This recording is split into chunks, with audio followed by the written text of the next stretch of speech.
Ann Jeffries as Marion Kirby, the ghostess with the mostest. Robert Sterling as George Kirby, that most sporty spirit. And Leo G. Carroll, host to said ghosts, as Topper.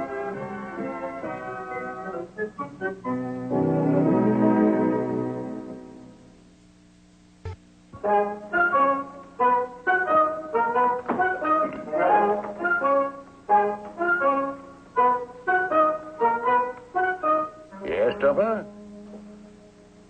Oh, I wanted to talk to you, Mr. Schuyler, but I just wanted to make sure that no one else was around.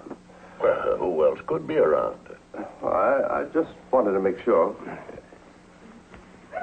You're all trouble, Topper, the little people, the Kirbys, I believe you call them? They're a very nice couple, really. But they have a way of getting me into trouble. That's why I'm not telling them about this. Yeah, that's very sound. Mr. Schuyler, I've been doing some intensive research on a matter of vital importance to the country, money. Well, glad to hear it, Topper. The vital need of our national economy today is a 7-cent dime. I beg your pardon?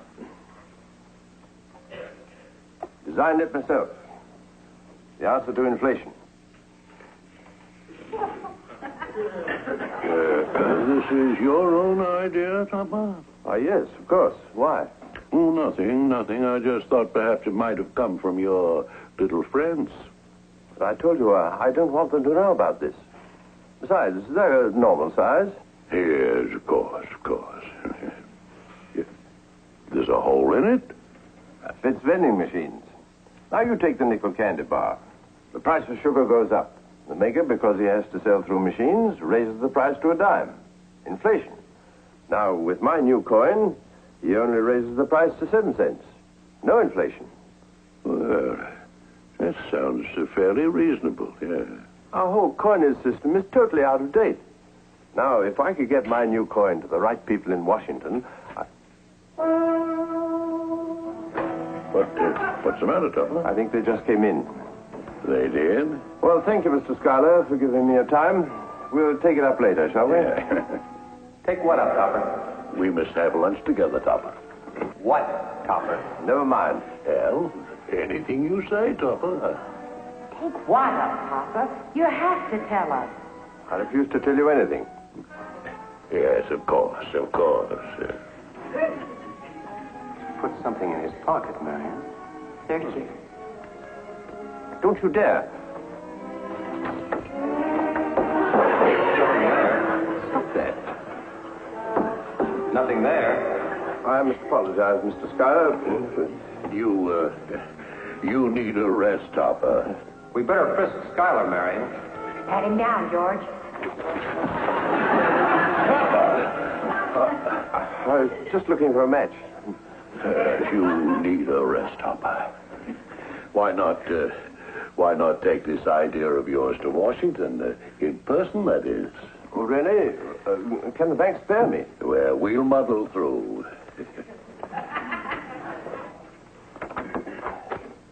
You'll come back a new man. Oh, what was he talking about, Topper? Yeah, what is this thing you're taking to Washington? Numismatics. Numismatics? What's that? Well, you've heard of atomic energy.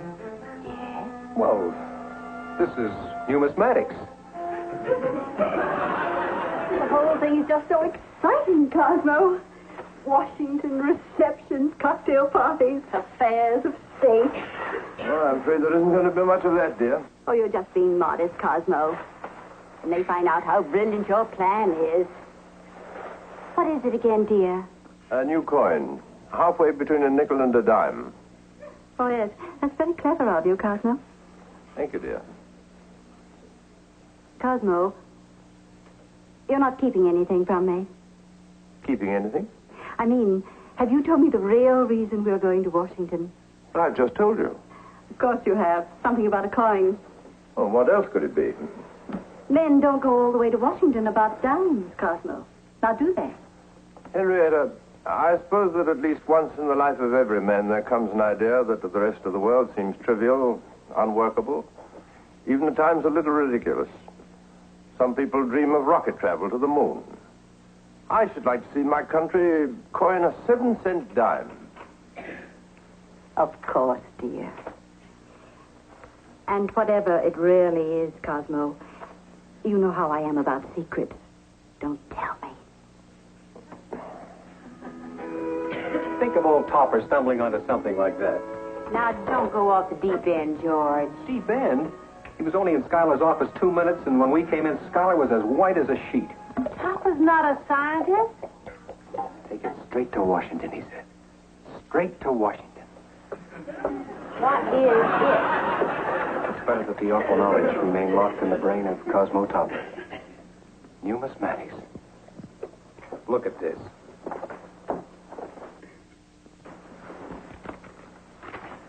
Imagine, a wire for hotel reservations. A wire to Congressman Sudbury from this district asking for an appointment. Oh, me, the scientific mind just doesn't know how to get things done. It's a good thing I've taken over already. You wrote those? To all wire services, mystery scientist Cosmo Topper arriving Washington for talks with Pentagon and White House.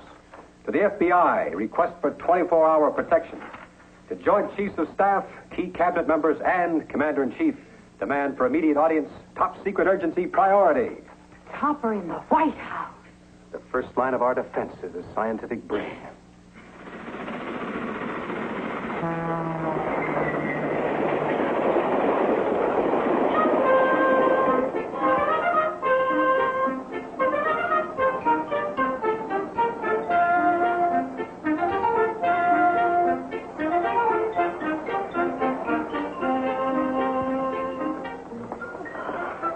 Washington. I want to see a senator, Cosmo. Can't you tell them by those little string ties? Yes, of course, dear. Just be careful, Topper. Remember, we're here to protect you. Don't talk to strangers, and don't go out by yourself. Small chance. What, Cosmo? Paul Schmantz, an old classmate of mine. The name just occurred to me. Why? Does he live in Washington? No, but he was a capital fellow. There he is. Come on, Pete. Cosmo Topper, when are you seeing the president, Dr. Topper? Any comment on that? Get one with Mrs. Topper here now, will you, Pete? They all seem to know you, Cosmo. See anybody suspicious? I don't know. There. A foreign agent if I ever saw one. He's trying to beat Topper. Within security, Dr. Topper, could you give us an idea of what you've developed? Why, yes, I'd be glad to. Sorry, Dr. Topper. No statements to the press. You'll come this way. It's a trap, Topper. Don't go with him. That's ridiculous. It may be ridiculous, but I have my orders. My car's over here. We'll save you, Topper.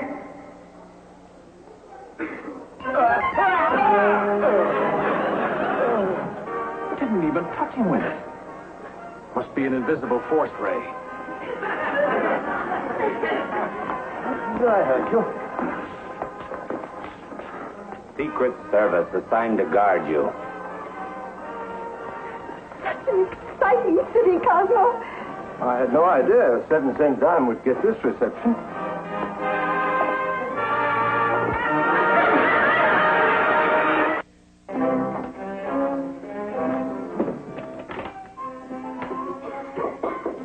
I'll get it, dear. Dr. Topper, I presume. Charles Sudbury, member of Congress from your district. A real pleasure, Dr. Topper, a real pleasure. Won't you come in, sir? Oh, my dear, this is Congressman Sudbury. How do you do, Mrs. Topper? Do sit down, Congressman. Thank you. I just thought I'd drop over and see if there was anything I could do for you and the doctor. Lunch, perhaps. Doctor, is somebody sick? It's just Mr. Topper, sir.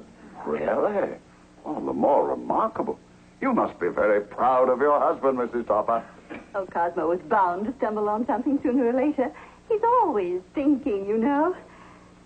I'll go put on my hat and do sit down, Congressman. Thank you. Does he look like a congressman to you, George? An interloper.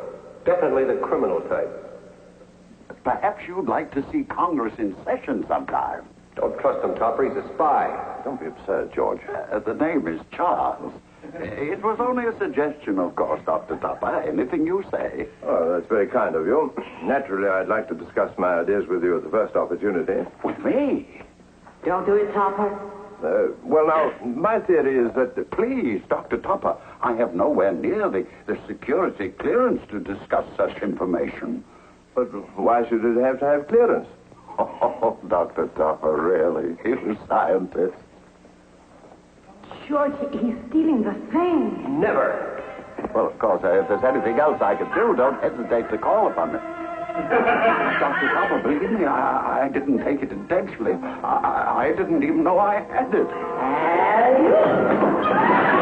I'll murder you. Dr. Topper, it's all a mistake, please. I'll go right to the Pentagon, arrange an appointment. Pentagon. Trip him, Neil.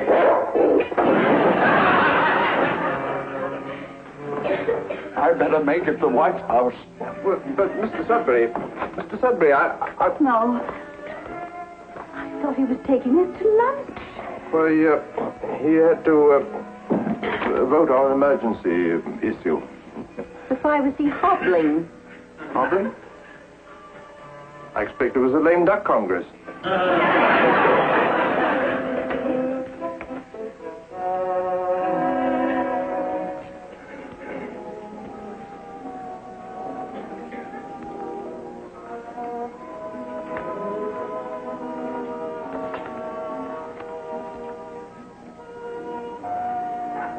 There he is. Has he got it with him? The box? Yes. That box is worth millions to us, Fenster. Billions. Pardon me, but aren't you Cosmo Topper? Why, yes. Emil Barco, sir. You've heard of the Barco Foundation for Scientific Research?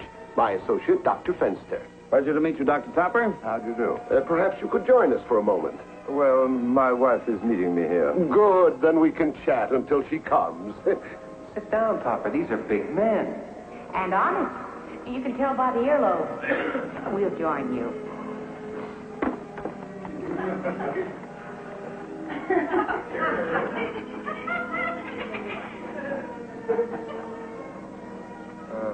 How did you do that? Italian restaurant. The chefs are Roman.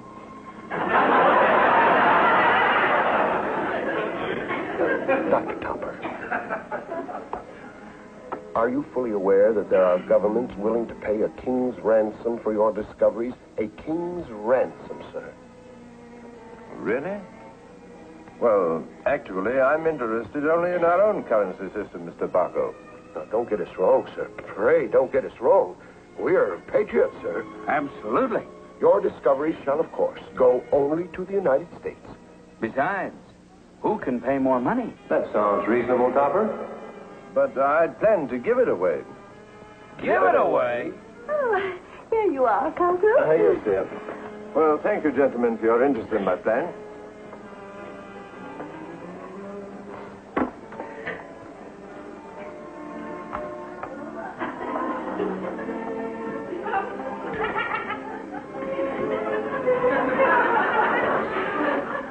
Let's call the whole thing off, huh? That black box is giving me the creeps. No. All men have their weaknesses, Fenster.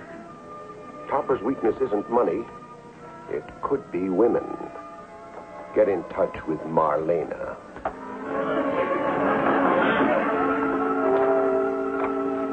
Dr. Topper, you are alone?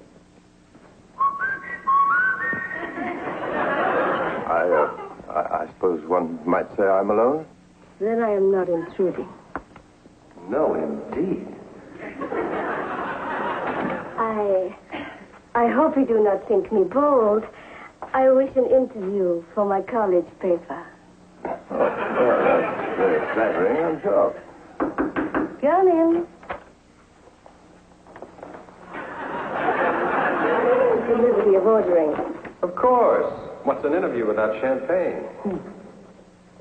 Won't the Dean of Women object? Oh, boy.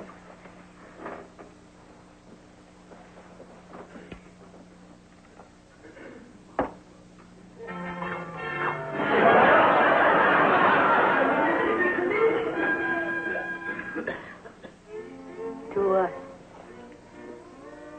To us?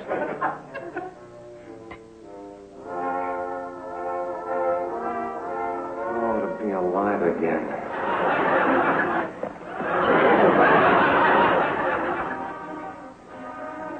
Oh, naughty boy.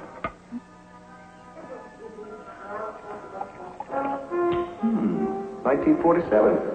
Not a bad year.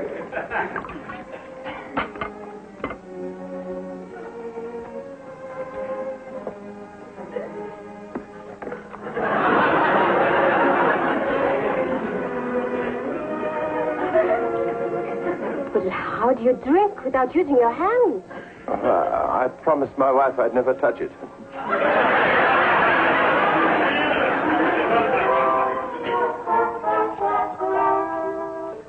Oh, it's floating. It's very light champagne. Topper, you shouldn't let Neil get loaded like that. He looks perfectly sober to me. Who looks sober? Oh, General Grant, a statue right over there.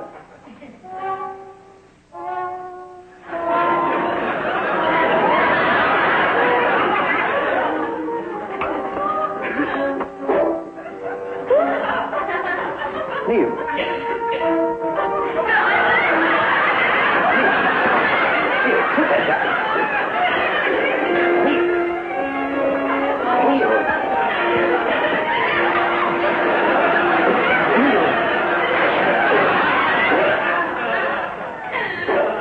Well, tally-ho. Enough is enough. Rocco hasn't got enough money to pay me for this job.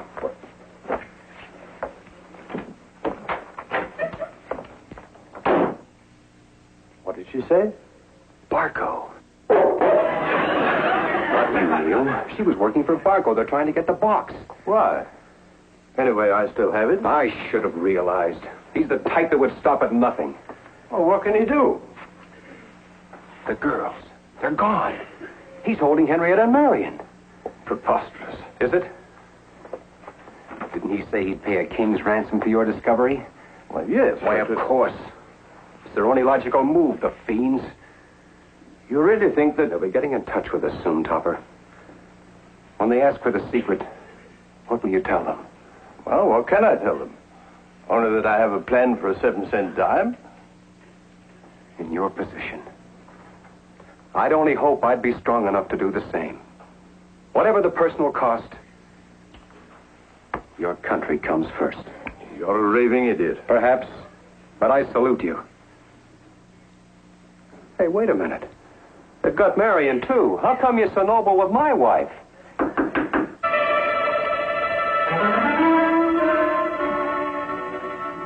Ah, Dr. Topper. May we come in? Come in, yes. Won't you sit down? Thank you. Do I understand that you're ready to discuss terms? Go ahead, Topper. Sound him out. Have you got her? Her?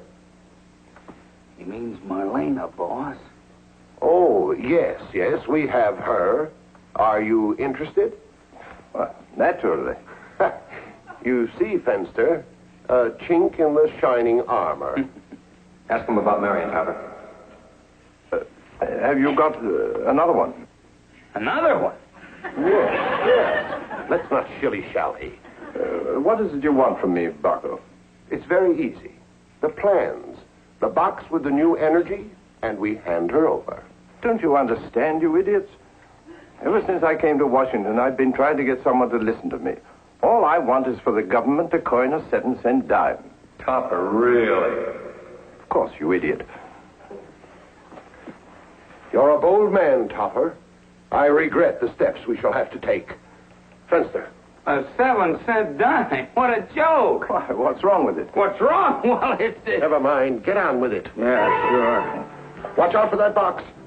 Let's get him, Neil. Sick 'em, Neil. Now, Topper, shall we have the secret? Or... Go get him, Neil. Sick 'em.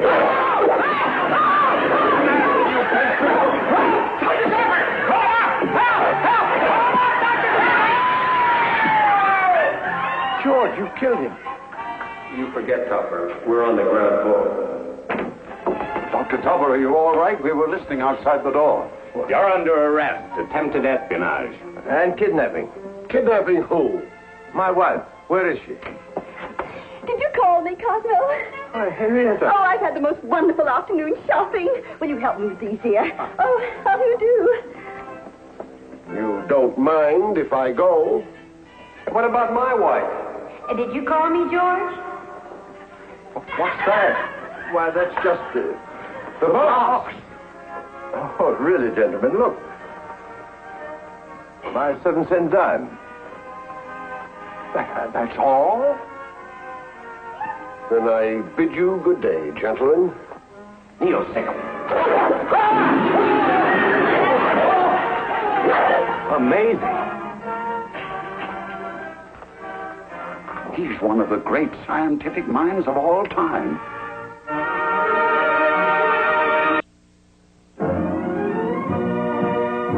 Produced by John W. Loveton.